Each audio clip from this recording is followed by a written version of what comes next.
In an era obsessed with youth and exuberance, learning from the old and the wise is a competitive advantage in the game of life. Charlie Munger was probably one of the wisest voices, not just in investing or business, but in practical life. His multidisciplinary thinking makes his teachings applicable across domains. I learned a ton from him as a business person, a creative, and human being. But in this video, I want to dive deep into one of his most famous and incredible talks, the psychology of human misjudgment. Warren, if people weren't so often wrong, we wouldn't be so rich. And share with you the 12 most important biases that he shared that distort our thinking, make us vulnerable to terrible decision-making, foolish risk-taking, and predatory behavior from evil and dishonest people. See, if we take insects like ants or bees, scientists discovered that they present extreme limitations within their behavioral system. Through evolution, they developed this fixed set of algorithmic responses to different situations. For example, one type of ant, if it smells a pheromone that's given off by a dead ant's body in the hive, it immediately cooperates with other ants in carrying this dead ant out of the hive. And the biologist E.O. Wilson conducted this experiment where he painted a dead ant's pheromone on a live ant. And as expected, the other ants dragged this live ant out of the hive even though it kicked and protested throughout the process. Their simple brain just doesn't know any better. Well, human beings also, throughout evolution, developed a fixed set of algorithmic responses. These are rules of thumb that probably helped us back in the savannah to make quick judgments, but that push us to make terrible decisions in this complex and modern world. Maybe our thinking isn't as limited as the ants, but the consequences of our misjudgments are much heavier. Ants are not designing airplanes or nuclear plants, so we absolutely need to spend the extra mental effort to counteract these tendencies. So let's dive into the first psychological bias that Munger highlights, incentive-caused bias. Throughout the book, Munger keeps repeating, you gotta get the incentives right. You don't want to be in a perverse incentive system that's causing you to behave more and more foolishly or worse and worse. Incentives are too powerful a controller of human cognition and human behavior. He shows example after example of companies that got great results by having the right incentive model. Like FedEx, for example, whose leadership tried time and again to get their night shift workers to finish moving packages earlier, to no avail. They depended on the night shift workers to finish earlier for their whole system to work. And they tried everything. But somebody that works at FedEx just noticed that the workers were incentivized to take their time because they were paid by the hour. So they changed the whole model to pay them by the whole shift instead and allow them to go home if they finish earlier. And that worked like a charm. On the other hand, if you get the incentives wrong, you could screw up your whole organization, team, or business. And the greats do think alike, because Nassim Taleb wrote a whole book, Skin in the Game, talking about the power of incentives and disincentives. And historical figures like Hammurabi figured this out almost 4,000 years ago. As severe as it may seem today, the code of Hammurabi really aimed at adjusting the asymmetries that come with incentives. For example, a law within the code states that if a builder builds a house and the house collapses and causes the death of the owner of the house, then the builder shall be put to death. That's a disincentive for the builder. It prevents him from hiding risk and cutting corners when building the house. Contrast that to today's banking industry, where someone like Robert Rubin will crash Citibank and still get paid $120 million in bonuses with no clawbacks, gets his golden parachute, all upside, no downside. 2. Liking and loving tendency. This bias plays out immensely in the corporate world. People really want to think that human beings, these highly emotional creatures, suddenly turn into rational beings because they're in a business setting. But it's not that simple. We enjoy working, doing business, and promoting, hiring people we like. People also tend to give more slack, rationalize bad behavior, or grant special privileges to people they like. I've seen people hire incompetent people just because they were perceived as charming and charismatic during the interview process. The worst thing about this bias is this halo effect that comes with it. We tend to amplify the positive qualities of the person we like and minimize their negative traits. And because we have another bias, which is the inconsistency avoidance tendency, we have a hard time changing our mind about someone or something. We have a natural tendency to resist admitting to ourselves or the public that we were wrong about someone or something. But we also have the reverse bias, which is the disliking, hating tendency, where we tend to minimize the positive qualities of a person and amplify their negative traits, just because we don't like them. 3. Doubt avoidance tendency.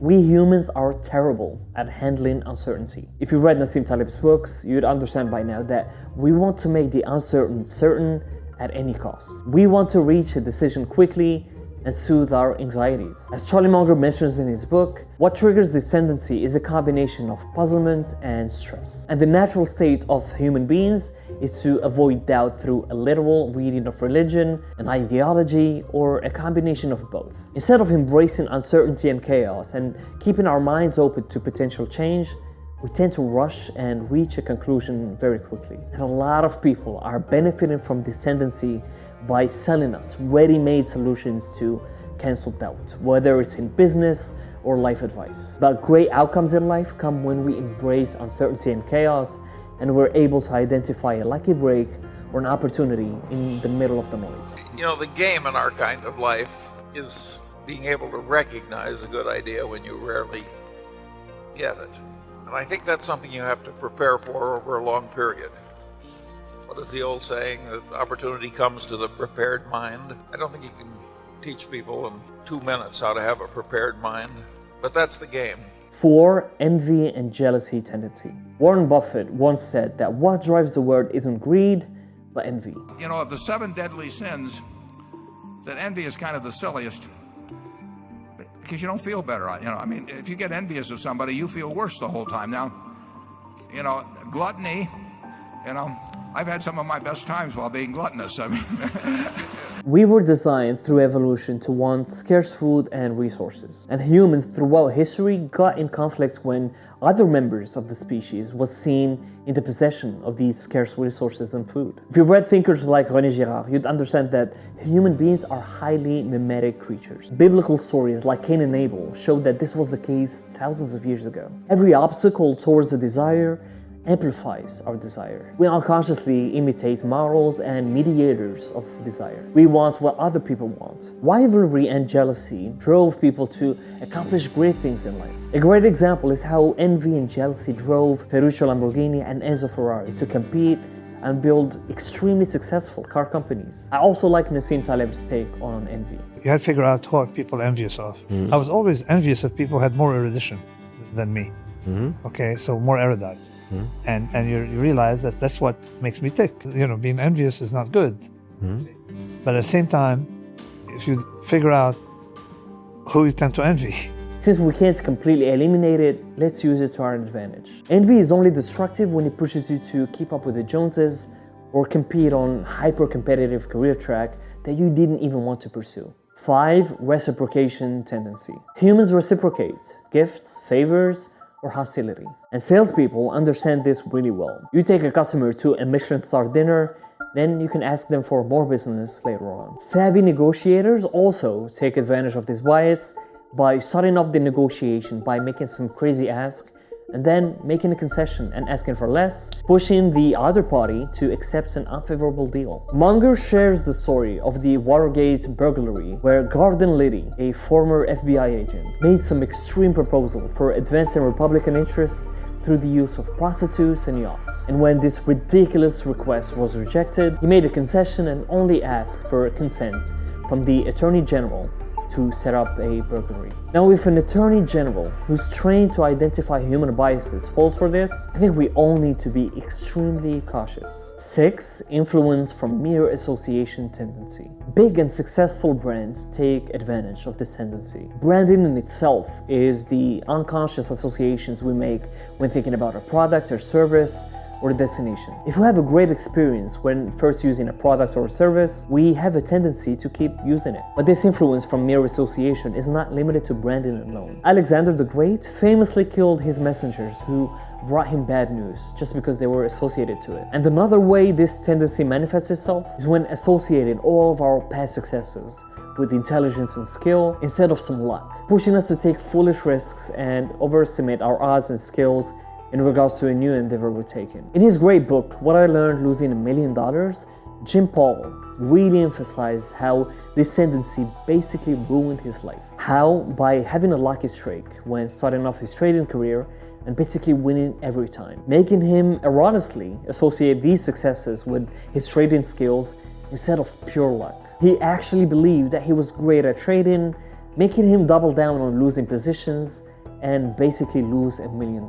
And Munger presents a way to counteract this tendency without costing us $1 million. One, by carefully examining each past success, looking for chance and luck that might be associated with each success and that might mislead us to overestimate our odds for a future endeavor. And two, to look for the threats and the dangerous aspects in the new endeavor we're tackling that were not present in the past ones. 7. Simple, pain-avoiding psychological denial. I personally think this is one of the most dangerous and harmful of the biases we have. Companies, governments, and armies face ruin because of this tendency. We have a strong resistance to accept or even notice the first signs of imminent danger, especially when we're in a comfortable situation. Companies will ignore a small player that threatens their business when it's obvious to the outside world. People will disregard persistent symptoms instead of facing the fact that they may have a serious underlying illness and take the necessary treatment on time. Even Steve Jobs, one of the most intelligent and influential entrepreneurs,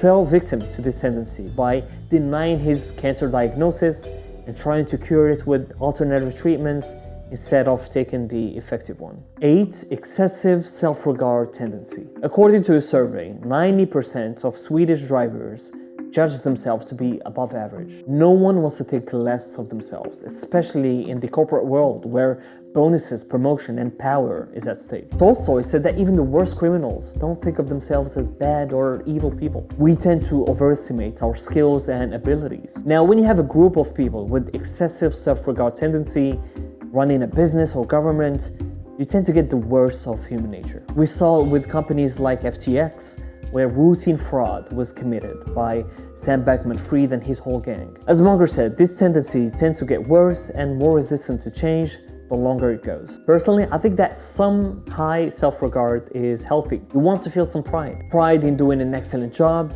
fulfilling your duties, or keeping your word. That gives you solid proof that you can overtake bigger goals. But it gets harmful when it becomes unrestrained. 9. Deprival superreaction tendency. This tendency, which Daniel Kahneman and Amos Tversky coined as loss aversion, makes us feel the pain of losing $100 much stronger than the pleasure of getting the same amount. People hate losing much more than they like winning, and we actually have a pretty good idea of the ratio, or the factor, by how much people hate losing more than they like winning. And it's about, on average, I mean, that's a crude estimate, but on average, it's between 2 and 3. And that deprival makes us react in irrational ways. We saw with grown, successful, and attractive men like Anthony Bourdain, who took his own life when losing his partner to someone else. People will stay in unhealthy relationships or friendships just because they don't want to lose the person. Or they'll settle for a mediocre job just because they don't want to lose it. But by training our mind, we can counteract this tendency by cutting our losses or looking at the benefit we may get from a new pursuit or a new job. 10. Social proof tendency. Once you get social proof, life gets easier. As mentioned previously, we're highly mimetic creatures. We're conditioned to follow and imitate others. Whether it's investors rushing to follow others and give money to Bernie Madoff, or women falling prey to Edward Bernays' evil propaganda by associating cigarettes to feminism. Social proof is dangerous and powerful. 11. Contrast misreaction tendency. This is also known as anchoring in sales or negotiations. It's buying an overpriced $1,000 leather dashboard because the price is so low after purchasing a $65,000 car. Munger gives the example of the wonderful woman with terrible parents who marries a man who she judges as satisfactory only in comparison to her parents. And the problem is this bias triggers us to buy even though we're aware of it. I personally think that falling for it when buying clothes or even a car is not that harmful, but when picking a spouse or hiring someone for an important position, we need to be super aware and make the extra effort to judge a person exclusively instead of comparatively. And lastly, authority misinfluence tendency. Many species, if not most, have a natural tendency to organize themselves in dominance hierarchies, and humans are not the exception. We were born to follow leaders, and our society reinforces this natural inclination we have. But we suffer immensely when the leader is wrong or is a fraud. In business and the corporate world, there is still a process to filter the incompetent from the competent, but sometimes they're not filtered out. And you end up with a highly confident, charismatic, but incompetent person at the top calling the shots and making terrible or unethical decisions. Human beings are programmed to follow the certain and confident voices and ignore the doubtful ones. But the doubtful tones are usually the wiser ones. And Munger warns us against the incompetent leaders. Be careful whom you appoint to power, because a dominant authority figure will often be hard to remove. The most powerful thing about all these human misjudgments and biases is that there is an overall encompassing effect that Munger calls the lollapalooza effect. When you combine 4 or 5 psychological tendencies at once, you get a lollapalooza effect. But it's a hugely important idea. Listen, Berkshire is a lollapalooza effect. There are several factors that intertwine, all moving in the same direction. And you can have a destructive lollapalooza effect that took companies like Enron down, or a positive one with a cascade of positive outcomes that made companies like Coca-Cola successful for decades. Thank you for watching. Don't forget to subscribe and like, and I'll see you in the next video.